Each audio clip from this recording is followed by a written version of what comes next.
चलिए श्रृंखला आगे बढ़ाते हैं। देखिए, एक लेक्चर लेट हो गया था इकोनॉमी का। कारण इसका था कि मैंने लेक्चर रिकॉर्ड किया था पूरा, लेकिन जब मैं अपलोड कर रहा था उसको तो आवाज़ बहुत गड़बड़ आ रही थी, नॉइज़ आ रही थी। तो फिर मुझे उस वीडियो को डिलीट करना पड़ा। फिर उसके बाद अब जो है फिर से रिकॉर्ड कर रहे हैं। ठीक है, तो थोड़ा सा इसलिए लेट हुआ, इसलिए कोई दिक्कत नहीं, कंप्लीट कर देंगे हम। ठीक है चलिए शुरू करें टॉपिक। होता है कभी कभी जब आप करते हैं वर्क, फिर उसके बाद जब आपको रिस्पॉन्स अजीब आता है, थोड़ा सा अजीब लगता ही है। खैर, ये तो ज़िंदगी का अंग है। आर्टिकल कौन सा है? भारतीय प्रतिभूति एवं विनिमय board, security and exchange board of India, SEBI. सुर्खियों में क्यों सवाल ये है? सुर्खियों में क्यों भाई, चर्चा में है क्यों? सेबी ने फॉरेन वेंचर कैपिटल इन्वेस्टर संशोधन विनियम 2024 जारी किए। किसने जारी किए हैं? सेबी ने। चर्चा पूरी सेबी को होगी, ध्यान रखिएगा। इसके माध्यम से मौजूद securities and exchange board of India foreign venture capital investors FVCI विनियम 2000 में संशोधन किया गया है। ये तो रहा कुछ चर्चा की किससे काला से सुर्खियों था। ठीक है, अब बात कर लेते हैं किसमें? Foreign venture capital investors FVCI। आराम से समझिएगा, क्योंकि नहीं समझेंगे इकोनॉमी है कन्फ्यूजन हो जाएगा। ये भारत के बाहर पंजीकृत निवेशक होते हैं, फॉरेन कैपिटल इन्वेस्टर। ध्यान रखिएगा, फॉरेन विदेशी इन्वेस्टर निवेशक, इतना पता रहना चाहिए। ठीक है, तो क्या वो ये भारत के बाहर पंजीकृत होते हैं, निवेशक होते हैं। एक चीज़ ये कि FVCI का मतलब क्या है। भारत में ये FVCI विनियमों के तहत अपना पंजीकरण कराते हैं। किस तहत कराते हैं? FVCI विनियम के तहत। क्लियर बात। अब मेन चीज़ क्या है कि FVCI निम्नलिखित में निवेश कर सकते हैं। जो FVCI हैं ये किस में निवेश कर सकते हैं, ये मैटर करेगा। देखिए, भारतीय प्रतिभूति एवं विनिमय बोर्ड सेबी में पंजीकृत वेंचर कैपिटल फंड्स। किसमें? Venture capital funds. एक चीज़, वेंचर कैपिटल उपक्रमों में जो प्रमुख स्टॉक एक्सचेंजों में गैर सूचीबद्ध कंपनियां, ध्यान रखिएगा, किसमें? प्रमुख स्टॉक एक्सचेंजों में जो गैर सूचीबद्ध नहीं है उनकी बात हो रही है। एक आता है देखिए वेंचर कैपिटल फंड, जरा इसको देखिएगा। वेंचर कैपिटल फंड ये क्या है? वेंचर कैपिटल फंड VCF का उपयोग नई कंपनियों में इक्विटी निवेश के लिए किया जाता है। किसमें? नई कंपनी में होगा, ध्यान रखिएगा। उसमें क्या करेंगे? इक्विटी का निवेश करेंगे। ठीक है, इस तरह के निवेश में बहुत अधिक जोखिम के साथ साथ, जोखिम होगा ही, साथ साथ उच्च रिटर्न प्राप्त होने की संभावना होती है। मतलब क्या? मतलब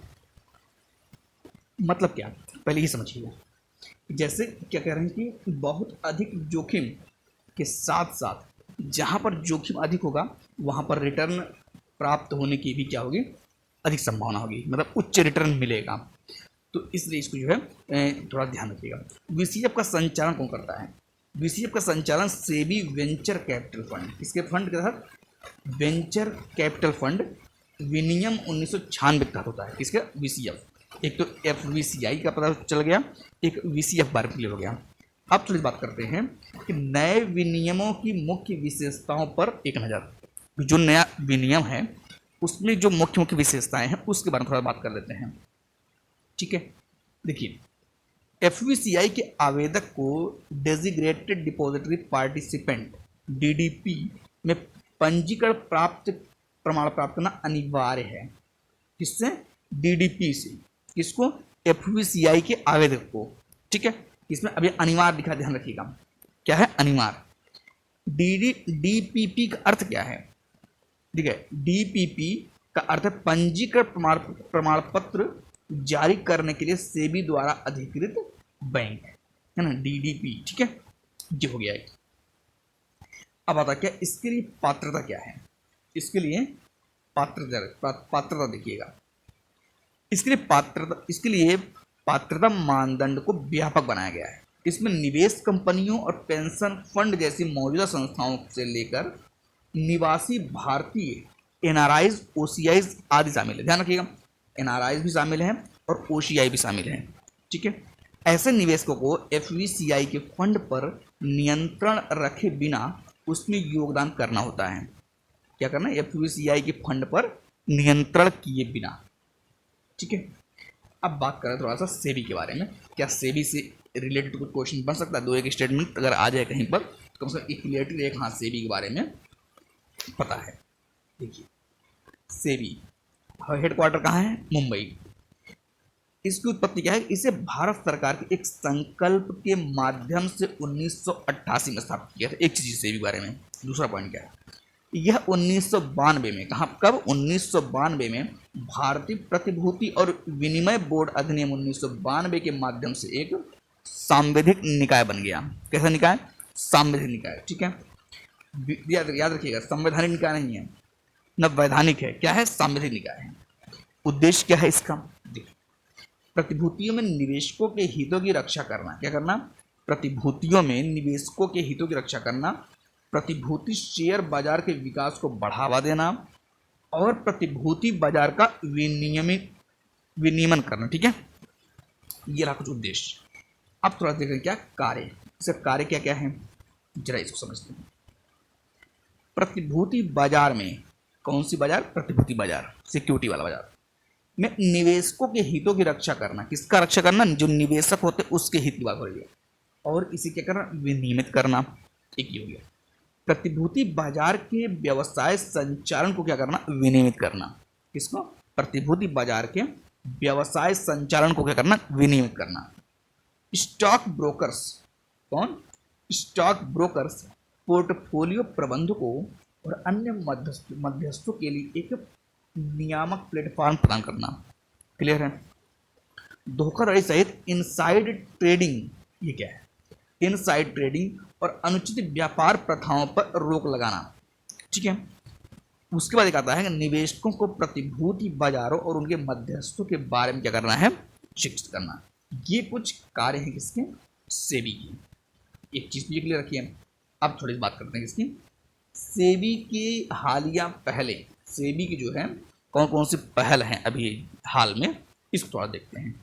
ठीक है, इसमें सबसे पहला क्या है, सेबी शिकायत निवारण प्रणाली, इसको क्या बोलते हैं, स्कोर्स। अभी स्कोर्स लिखा रहेगा, मान लीजिए एग्जाम में आ जाए, तो ये पता है कि स्कोर्स क्या है, किससे संबंधित है। ठीक है, तो अब इसमें क्या है कि प्रतिभूति बाजार में निवेशकों की शिकायतों के निवारण के लिए, किसके लिए, शिकायतों के निवारण के लिए, किसके, शिकायतों के, निवेशकों के लिए समय सीमा कम कर दी गई है। ध्यान रखिए, क्या कर दी गई है, समय सीमा कम कर दी गई है। अब शिकायत प्राप्त होने की तारीख से 21 कैलेंडर दिनों के भीतर इसका समाधान करना होगा। याद रखिएगा, डे बनकर याद रखिए, 21 दिनों की बात हो रही है। कभी कभी यूपीएससी जो 30 दिन दे देता है, 15 दिन दे देता है, तो इसको ध्यान रखिएगा। और उसका क्या, शिकायत निवारण में देरी की संभावना खत्म करने के लिए संबंधित विनियमित संस्था को शिकायतों की ऑटो रूटिंग की शुरुआत की गई। किसकी शुरुआत की गई है, ऑटो रूटिंग की। एक चीज ये हो गया। अब आता है इनसाइडर ट्रेडिंग। अभी जब हमने शब्द को यूज किया था इनसाइडर के बारे में, तो थोड़ा जो है इनसाइडर ट्रेडिंग रोकथाम विनियम देख लेते हैं। ठीक है, पीआईटी क्या है। सेबी ने सूचीबद्ध कंपनियों के वरिष्ठ एग्जीक्यूटिव्स को, किसको, वरिष्ठ एग्जीक्यूटिव जो संचालित कर रहे हैं, एग्जीक्यूशन कर रहे हैं, उनकी बात हो रही है। सेबी ने सूचीबद्ध कंपनियों के वरिष्ठ एग्जीक्यूटिव्स को इनसाइडर ट्रेडिंग रोकथाम विनियम के तहत ट्रेडिंग प्लान के लिए नियमों में ढील दी है। किसके, ट्रेडिंग प्लान के। इनसाइडर ट्रेडिंग रोकथाम नियमों के तहत इनसाइडर ट्रेडिंग को रोकने के लिए कंपनी के इनसाइडर के पास ट्रेड करने के बहुत सीमित विकल्प होते हैं। कितना, बहुत सीमित, मतलब कि ऐसा नहीं कि विकल्प ही विकल्प है। एक चीज हो गया, इनसाइडर का अर्थ क्या है, अब समझिएगा। ये यहाँ से क्वेश्चन बन सकता है कि इनसाइडर के बारे में निम्नलिखित में से कौन सा सही है, तो 4 स्टेटमेंट दे दिए जाएंगे, उसमें आपको ABC में छाटना पड़ेगा। इनसाइडर का मतलब क्या, ध्यान दीजिएगा। इनसाइडर का अर्थ किसी कंपनी के वरिष्ठ प्रबंधन या अधिकारियों से है। मतलब किसी कंपनी के जो वरिष्ठ लोग हैं, जो प्रबंधन का मैनेजमेंट करते हैं, और यह अधिकारी बात हो रही है, वरिष्ठ प्रबंधन या अधिकारियों से है, जिनके पास ऐसी अप्रकाशित जानकारी होती है। इनके पास कैसी जानकारी, ऐसी अप्रकाशित, मतलब जो पब्लिश नहीं की गई है, होती है जिससे उस कंपनी के शेयर मूल्य में उतार चढ़ाव हो सकता है। मतलब उनके पास ऐसी कोई जानकारी होती है जो पब्लिश नहीं की गई है, जिससे क्या होता है कंपनी के मूल्य में उतार चढ़ाव हो सकता है। ठीक है। इनसाइडर को ट्रेडिंग प्लान के जरिए, किस जरिए, ट्रेडिंग प्लान के जरिए शेयर की कीमत, राशि और लेन देन की तारीख का विवरण अग्रिम रूप में देना होता है। ठीक है। अब उसके बाद क्या आता है, क्रेडिट डिफॉल्ट स्वैप। ये क्या है, क्रेडिट डिफॉल्ट स्वैप? देखिए सीडीएस, सीडीएस एक ये सीडीएस इकोनॉमी से रिलेटेड है, लेकिन एक जो डिफेंस रिलेटेड होता है सीडीएस वो अलग होता है ना। सेबी ने कॉरपोरेट बॉन्ड बाजार के अंतर्गत, किसके अंतर्गत, कॉरपोरेट बॉन्ड बाजार के अंतर्गत तरलता संबंधी सुधार के लिए म्यूचुअल फंड्स को क्रेडिट डिफॉल्ट स्वैप खरीदने और बेचने की अनुमति, किसको, म्यूचुअल फंड्स को क्या खरीदने की और बेचने की अनुमति दी, सीडीएस। ठीक है। और किसने दिया है, सेबी ने, ये भी ध्यान रखिएगा, मतलब आपसे दिमाग में निकल गया। ठीक है। अब एक आता है सीडीएस क्या है, जिस सीडीएस की बात हो रही है वो सीडीएस बेसिकली है क्या, ध्यान दीजिएगा। सीडीएस एक फाइनेंशियल डेरिवेटिव होता है। क्या होता है, फाइनेंशियल डेरिवेटिव, मतलब कि जो वित्त, जो फाइनेंस रिलेटेड होता है उसका डेरिवेटिव है। ठीक है। इसके तहत, इसमें क्या होता है, इसके तहत निवेशक अपने क्रेडिट जोखिम को, किसको, निवेशक अपने क्रेडिट जोखिम को किसी अन्य निवेशक के साथ स्वैप या ऑफसेट कर सकते हैं। ठीक है।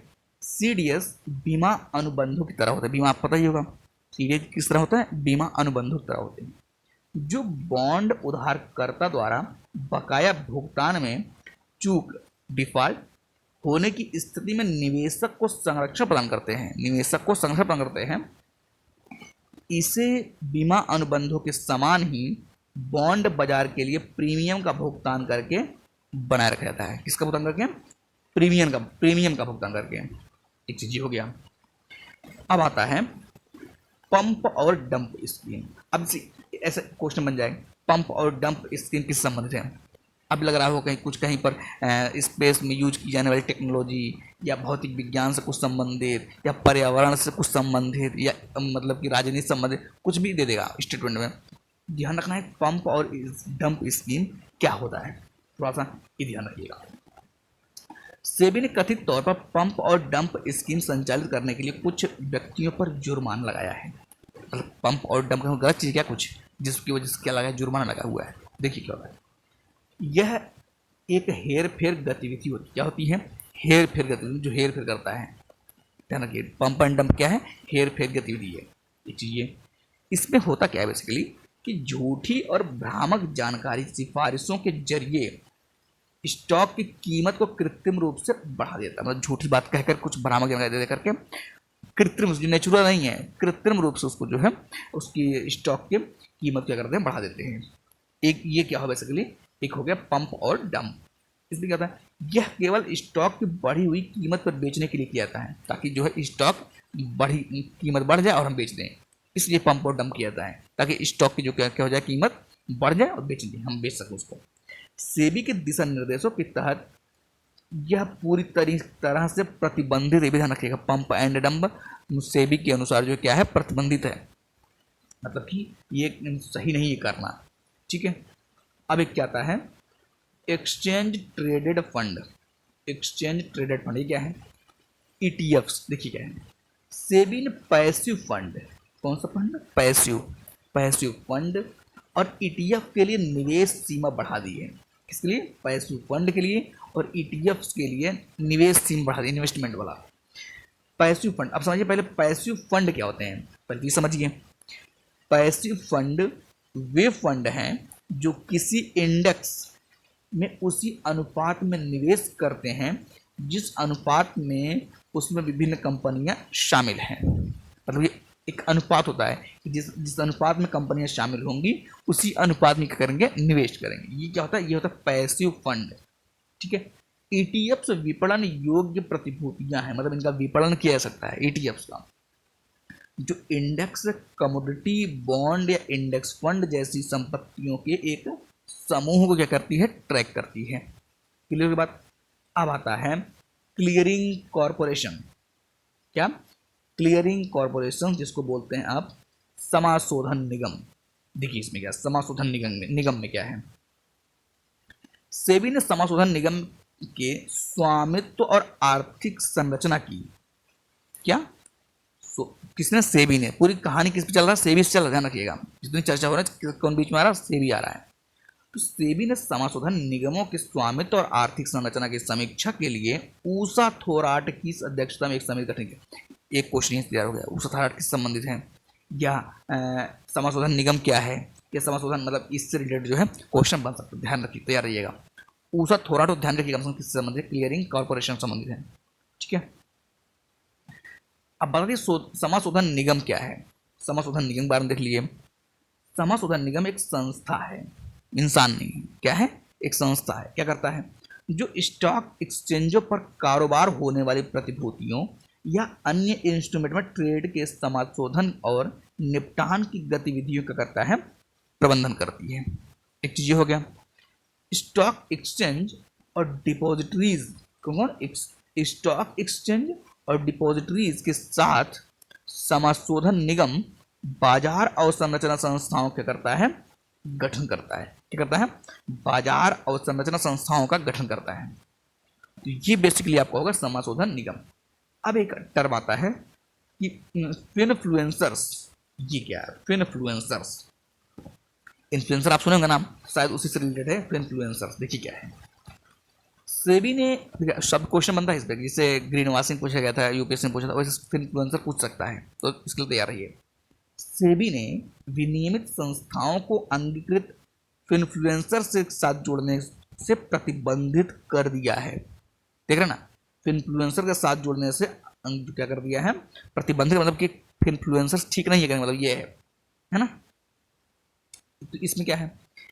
इसने निवेश और होल्डिंग कंपनियों के लिए एक डीलिस्टिंग फ्रेमवर्क पेश किया है। क्या पेश किया है? डीलिस्टिंग फ्रेमवर्क पेश किया है। फिनफ्लुएंसर्स वह व्यक्ति होता है, कौन होता है? फिनफ्लुएंसर वह व्यक्ति होता है, एक व्यक्ति है कोई, जो सोशल मीडिया के माध्यम से, किसके माध्यम से? सोशल मीडिया के माध्यम से शेयर ट्रेडिंग, म्यूचुअल फंड और बीमा जैसे विषयों पर वित्तीय सलाह साझा करता है। किसके? म्यूचुअल फंड और बीमा जैसे विषयों पर वित्तीय सलाह साझा करता है। ये रहा कुछ जो है फिनफ्लुएंसर्स के बारे में। अब देखते हैं ये क्या है।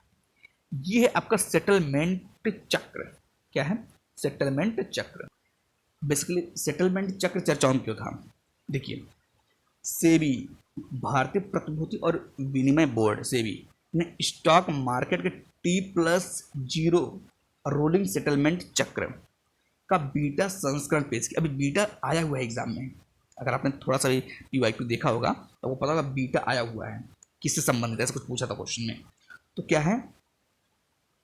सेबी ने स्टॉक मार्केट में T+0 रोलिंग सेटलमेंट चक्र बीटा संस्करण पेश किया है। ठीक है, यह मौजूदा T+1 सेटलमेंट चक्र के अतिरिक्त और एक विकल्प के तौर पर है। ये रहा। अब देखिए सेटलमेंट चक्र बेसिकली है क्या, पहले तो ये समझिए सेटलमेंट चक्र क्या, फिर उसके बाद कहानी आगे बढ़ती है। सेटलमेंट चक्र वह अवधि है। क्या है? एक अवधि है। सेटलमेंट चक्र क्या है? टाइम पीरियड है, अवधि है, जिसके भीतर क्या होता है? जिसके भीतर खरीदार और विक्रेता के बीच, किसके बीच? खरीदार और विक्रेता, खरीदार और विक्रेता के बीच ट्रेड पूरा होने के बाद प्रतिभूतियों, शेयरों और फंड्स को एक दूसरे को डिलीवर कर दिया जाता है या सौंप दिया जाता है, तथा लेन देन संबंधी कार्य को निपटा दिया जाता है। मतलब लेन देन संबंधी सभी कार्य क्या करते हैं? निपटा दिया जाता है ये। और उसके बाद प्रतिभूतियों और फंड को क्या कहते हैं? एक दूसरे को डिलीवर कर दिया जाता है। ठीक है, कौन करता है?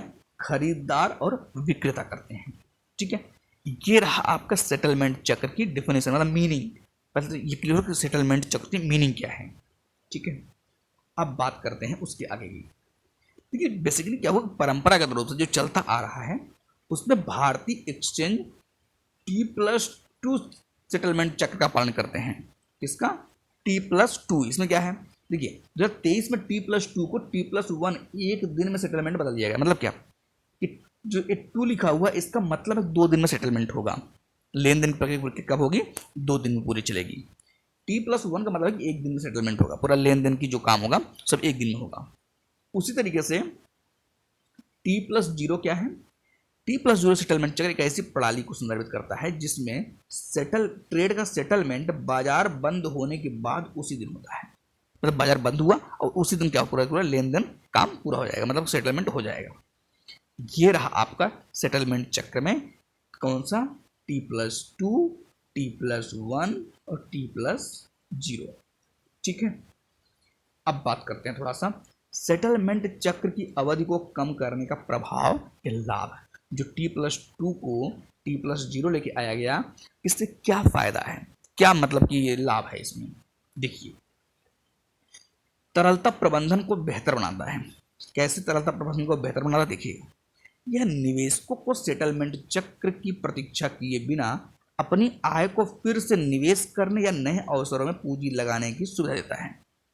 पहली चीज क्या कर रहा है? निवेशकों को सेटलमेंट चक्र की प्रतीक्षा किए बिना अपने आय को फिर से निवेश करने या अवसरों को, मतलब सिंपल बात, जब एक ही दिन में सब काम हो जाएगा तो व्यक्ति को पता रहेगा ना हमको कहाँ पर निवेश करना है।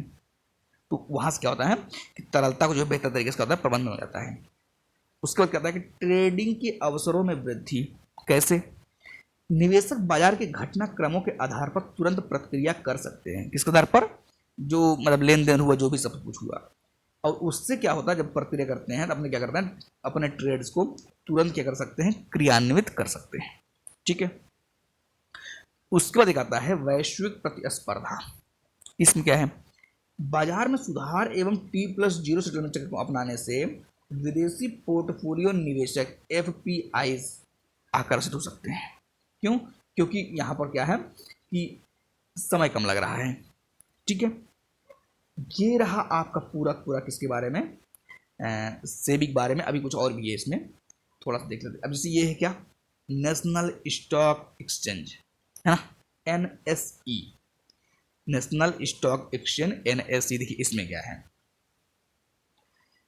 नेशनल स्टॉक एक्सचेंज NSE सुर्खियों में क्यों था? मेन चीज ये है, पहले तो कि भाई चर्चा हम क्यों करें किसी भी चीज की, तो चर्चा क्यों करेंगे? देखिए, सेबी ने NSE की अधिकृत शेयर पूंजी को 10 गुना बढ़ाकर 500 करोड़ रुपए करने की मंजूरी दे दी।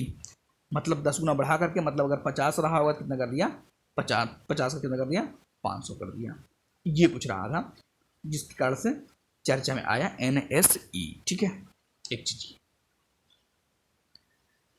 NSE के बारे में देखिए, मुख्यालय मुंबई। मुख्यालय कहां पर? मुंबई है।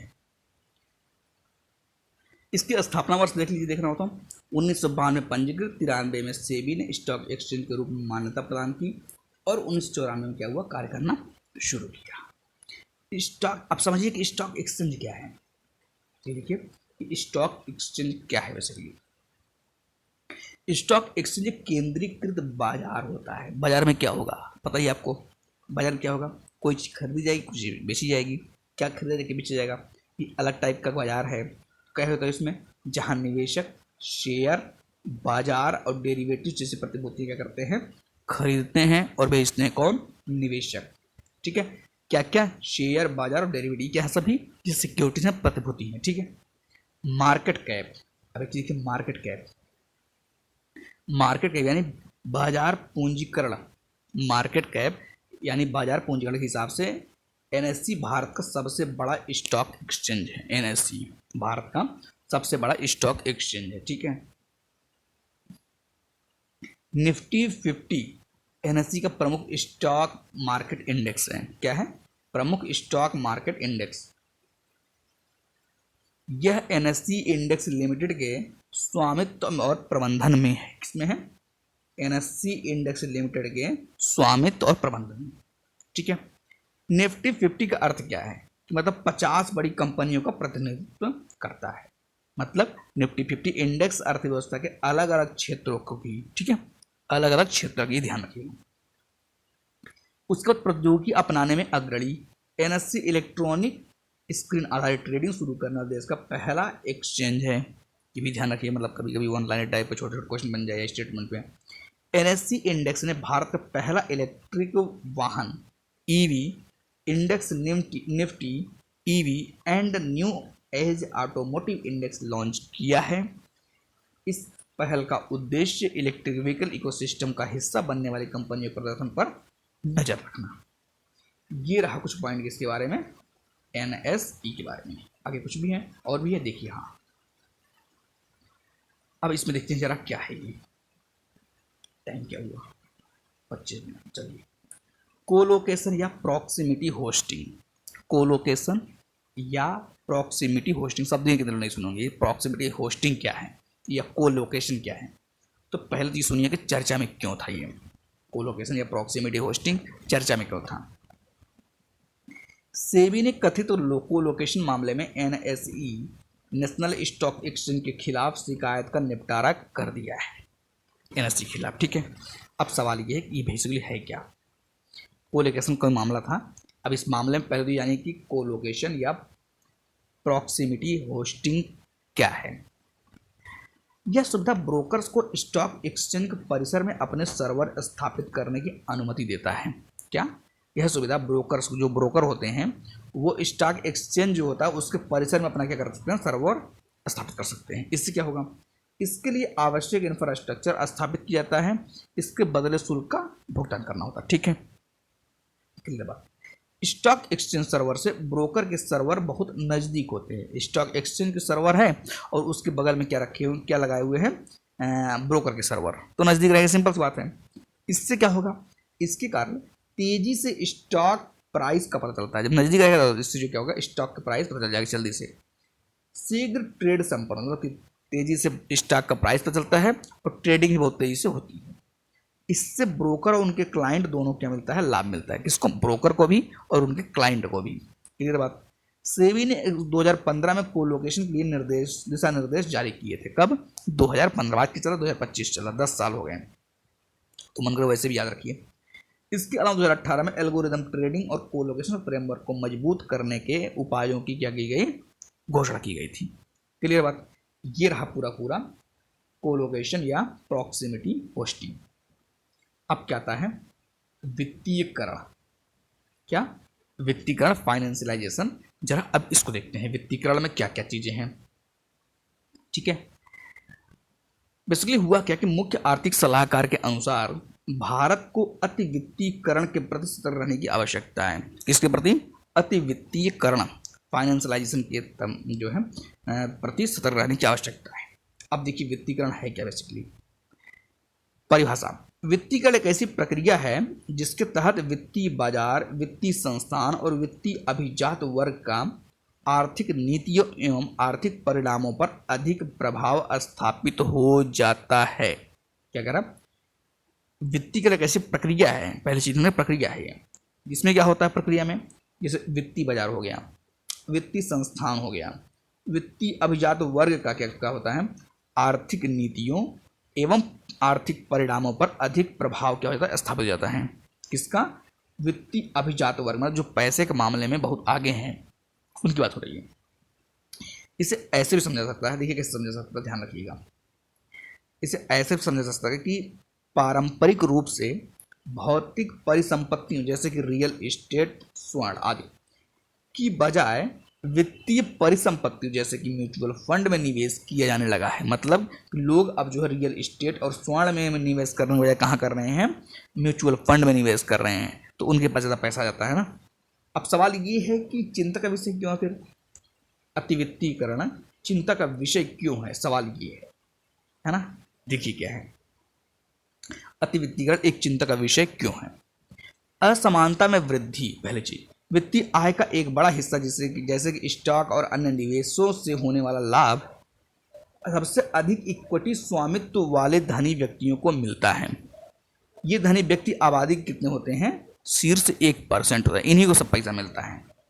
अर्थव्यवस्था की कार्यप्रणाली पर नकारात्मक प्रभाव, अर्थव्यवस्था कार्यप्रणाली पर नकारात्मक, इसमें क्या होता है, ऐसा इस कारण क्योंकि वस्तुओं और सेवाओं के व्यापार की बजाय वित्तीय निवेश से अधिक लाभ होने लगता है। मतलब पैसा लगाएंगे तो पैसा निवेश करेंगे, उससे उनको फायदा मिलेगा, है ना। कि मतलब कि वस्तु और सेवा में व्यापार जो हो रहा है उसमें नहीं करना चाह रहे हैं लोग, क्या कर रहे हैं, इन्वेस्ट कर दे रहे हैं कहीं पर और उससे जो उनको फायदा मिलता है पैसे का, ये चीज़। इस प्रकार क्या होता है कि अर्थव्यवस्था पर शेयर बाजार का अधिक प्रभाव स्थापित हो जाता है और रोजगार सृजन या जीवन स्तर में वृद्धि की अनदेखी होने लगती है। क्लियर बात। आम लोगों द्वारा ऋण लेने में वृद्धि, ये क्या है? आम लोगों द्वारा ऋण, जो अब आम लोग ऋण कैसे लेते हैं? वास्तविक आय में ठहराव के चलते, जब वास्तविक आय रुक जाएगा, नहीं मिलेगा, ज़्यादा होगा, कुछ बढ़ेगा, तो आम लोगों की ऋण पर निर्भरता बढ़ सकती है। आम लोग क्या करेंगे? ऋण लेना शुरू कर देंगे, जैसा कि अमेरिकी अर्थव्यवस्था में देखा गया है। ये केस स्टडी अमेरिकी अर्थव्यवस्था में दिखाई दिया है। ठीक है।